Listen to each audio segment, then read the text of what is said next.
Depuis quelques années, le phénomène du médicament de la rue est devenu un secret de polichinelle.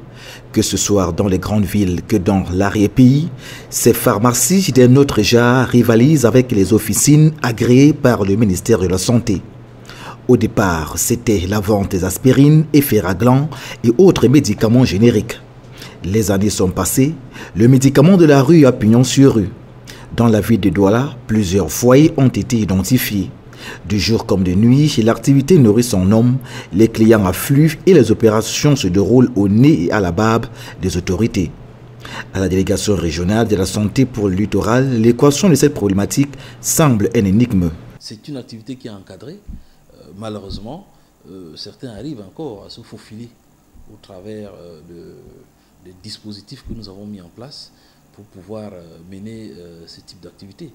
Pour les responsables de la santé publique, les médicaments de la rue, en plus du volet illégal qui les caractérise, sont issus de la contrebande ou alors proviendraient des professionnels de la santé qui sont de mauvaise foi. Ces médicaments qu'on trouve dans la rue n'ont aucun papier.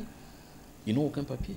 Ils sont des médicaments qui sortent soit de la contrebande, soit c'est des médicaments avariés qui pourraient se retrouver entre des mains de professionnels qui ne sont pas honnêtes et qu'ils mettent à la disposition, n'est-ce pas, de ces gens qui ne sont que des vendeurs de médicaments. Toutefois, ces autorités remettent partiellement en cause les informations faisant état de ce que les personnels de la santé ont créé cette activité illicite avec parfois l'aide des délégués médicaux.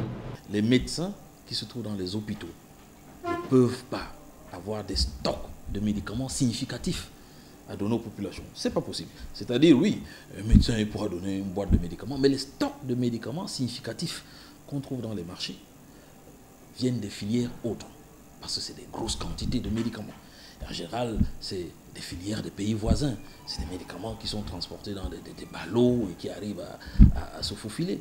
C'est des médicaments que certaines structures, qui sont périmées dans certaines grosses structures et qui pourraient se retrouver à la destruction, qui malheureusement peuvent se retrouver entre les mains, ces mains, n'est-ce pas, criminelles et inexpertes. D'après les chiffres publiés par l'Organisation mondiale de la santé, 30 à 40% des médicaments consommés en Afrique sont contrefaits. Avec en bonne place l'Afrique subsaharienne, les faux médicaments tuent chaque année environ 800 000 personnes à travers le continent.